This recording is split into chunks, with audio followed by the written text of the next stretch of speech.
Vande Purushottamam, Vande Purushottamam.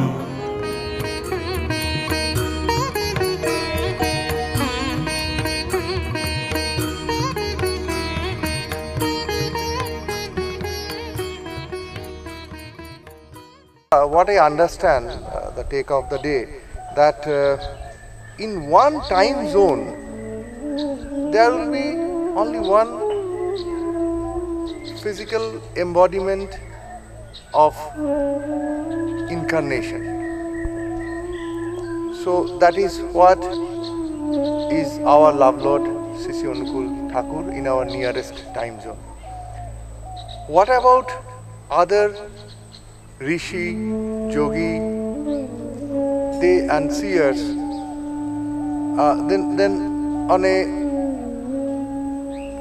spiritual aspect, how we will classify them, or what kind of benefit society will get from them, because they are also having a huge follower and they are well regarded. They are also our Pujoniyo, our regarded higher soul. But the differentiate, the nutshell differentiate between that Seers and the human embodiment of incarnation. Yes, it is rightly said that in the present context of time there are numerous gurus. So if God is one, Dharma is one, the real prophet must be one. Yes, you are very right here in your questioning. But I am to tell you, by quoting a George Bernard's message, be aware of false prophet.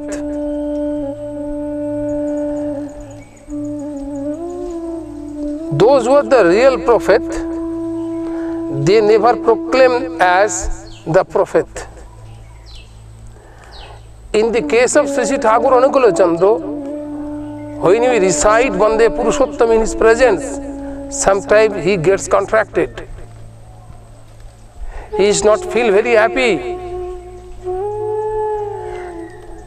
As in the case of Lord Sri Ramakrishna, at the relevant point of time, a devotee told Sri Thakur Sri Ramakrishna Dev that you are a living embodiment Sri Rama. Then and there, Lord Sri Ramakrishna gets synced. So Thakur says, as the wine never proclaimed that he is wine, as the light never proclaimed that he is light, so where the real Godhead elements, he never proclaimed as Guru or Godhead. Whoever felt it, they propagate it. So I am telling you, though there are so many numerous sadhakas, seers, etc., proclaim their prophecy and proclaiming their greatness, but it is the duty of the seeker to find out the real truth, where the real truth is revealed. Sri Thakur has said, Yugopurush Janma Siddha Mantra Pritik Jini, Swadhak Guru Taki Bale Swadhana Siddha Jini. Those who are the prophet of the age, they are the physical embodiment of God. But they are realized from their womb. But so far sadhakas and those who attain highest spiritual orders are concerned, they have achieved the state of their spiritual greatness through their spiritual practice, because they have acquired their elevation or spiritual progress by their spiritual practice. So far prophetic order is concerned, they are realized from their womb, but so far spiritual greatness and or spiritual monk or sadhakas or seers are concerned, they are realized by their tapasya. This is the gulf of the difference between the Purushottama and the sadhakas of different orders. In that context, another question is knocking in my mind.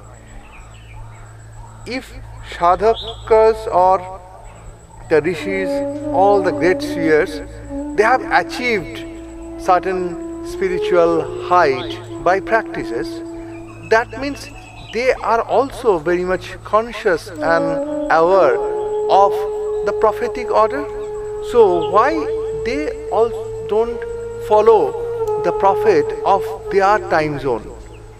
Or maybe they have followed. I am not aware. So if you can enlighten little on this.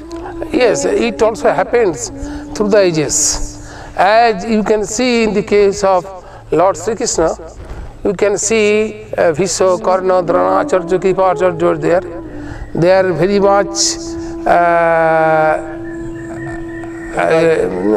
much not only enlightened, they had acquired a certain degree of upholdment in their spiritual practice, as well as in their acquisition,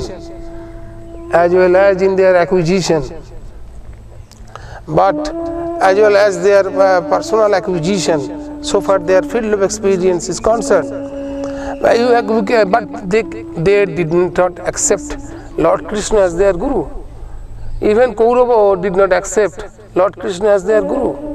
The Pancha Pandava, those who have lost their empire, those who have lost their hearth and home, they followed the path of Lord Krishna and won the game. And in the case of Lord Buddha, you can see that there are so-called different rich men at the relevant point of time was there, but scarcely a few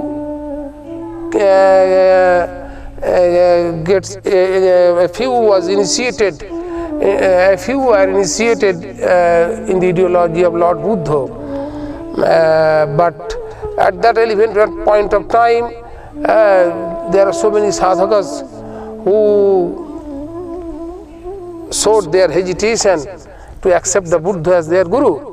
You can find also in the case of Jesas also, there are so many persons of Lord generations who could have come under the banner of Lord Jesus, but they did not follow them. Only the fishermen, whom Jesus called him that I shall make you the fisher of men, they only followed the principle of Jesus. As in the case of, we have seen Lord Sri Ramakrishna, numerous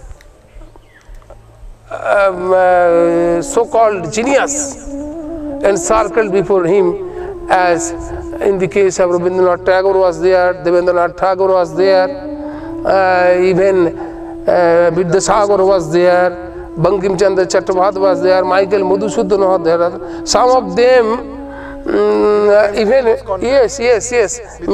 met with Sri Thakur Ramakrishna Dev, but they never accept. Even in case of sadhakas like Tailanga Swami is there in Kashi, he also met with Lord Sri Ramakrishna, but they never accept Sri Ramakrishna Dev as their Guru, as it happens in the case of Lord Sri Thakur Anukul Chandra. So far height of philosophy is concerned, Thakur Anukul Chandra is the greatest of this world in this present age. but sometimes they do not know, sometimes knowing them they are ignoring it, sometimes so-called sadhuks and monks and realized persons are reached in such a state of their subtle ego, they become much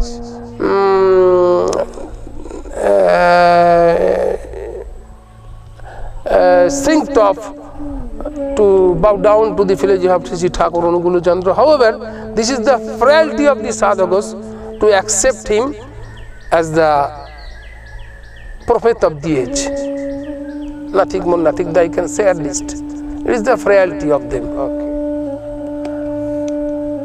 So, since we are actually rather discussing about or thinking about the new generation, how to propagate this enriched philosophy or ideology spread among them.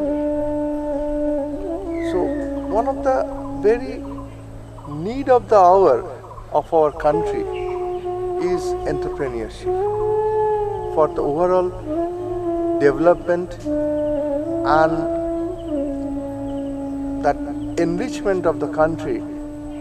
The youth should think about the entrepreneurship. As we know, the prophets, they have covered all the aspects of life.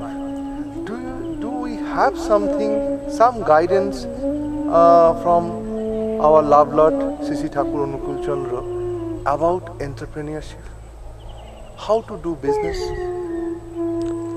In every entrepreneurship, there has to require an inspiration. The center of inspiration, as much as higher, you can get more inspiration, and behind inspiration there must be object of love. Until you possess love, you cannot make anything. So far sphere of industry and commerce is concerned, we asked Rishi Thakur. Thakur told, industry comes from the root to build from within. So, first and foremost requirement of entrepreneurship is to make up of the mind and or within the entrepreneur. There is a requirement of powerful inspiration, divine inspiration, which can only be attained by communion with the Sadguru or by communion with the prophet of the age. We consider initiation as the imparting of the strength. As soon as we take initiation from Sadguru or prophet of the age, Rishi Thakur Anukul Chandra, then there is a infusion, there is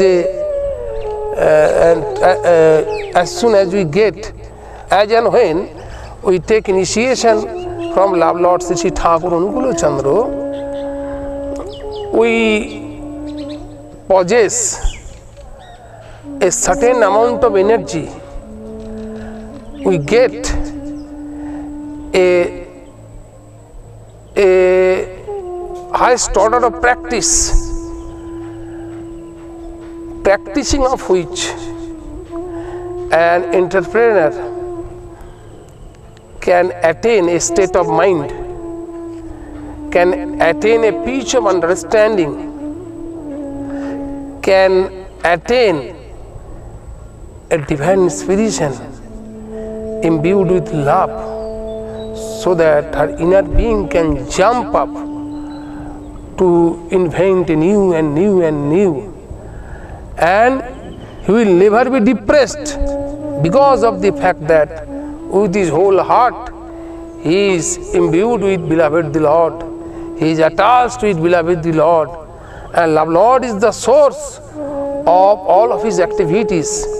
His activities will become adjusted will get adjusted according to the tune of the Guru, and out of this adjusted activity he gains some experiences, and out of the adjusted experiences he gains knowledges, and out of adjusted knowledge he gets to the state of rightful wisdom, and out of his wisdom he can make his act of seeing in such a state that he can feel unblunderingly everything. He can see unblunderingly everything, and with his perception, concepts, this creation of his own, he can be a successful entrepreneur by the blessings of Rishi Thakur Anukul Chandra. Bande Purushottam.